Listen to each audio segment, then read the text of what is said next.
ಇವತ್ತು ಐಟಿ ದಾಳಿ ಆಗುತ್ತೆ ಅಂತ ಹೇಳಿ ನಿನ್ನೆ ಸಿಎಂ ಕುಮಾರಸ್ವಾಮಿಗೆ ಗೊತ್ತಾಗಿದ್ದು ಹೇಗೆ ಅನ್ನೋ ಪ್ರಶ್ನೆಗೆ ಉತ್ತರ ಇಲ್ಲಿದೆ.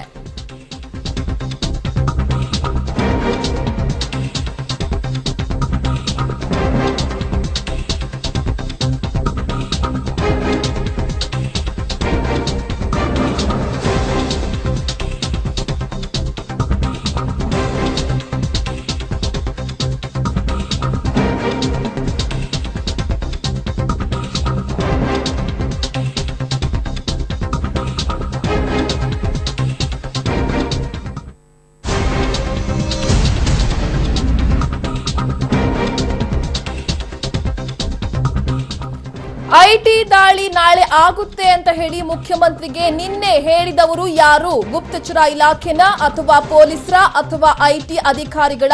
ಮುಖ್ಯಮಂತ್ರಿಗೆ ಮಾಹಿತಿಯನ್ನ ನೀಡಿದ್ದು ಇವ್ರು ಯಾರು ಅಲ್ಲ. ಹಾಗಾದ್ರೆ ಯಾರು? ಸಿಎಂಗೆ ಸುದ್ದಿ ನೀಡಿದ ಅವರು ಯಾರು ಗೊತ್ತಾ?